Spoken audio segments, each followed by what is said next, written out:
minutes already. I do initiative in guiding them throughout the process, especially if they are not here or they are working abroad. So I don't want them to feel hassle throughout the process.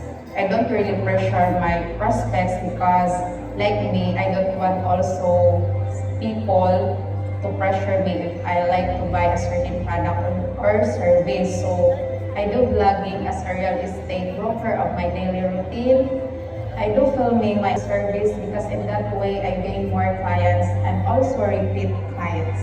I always prioritize clients meet up and transactions. I do follow-ups day before to save time and effort. But one thing that we must not forget is to allocate time for our guide because he is the source of all and a great provider.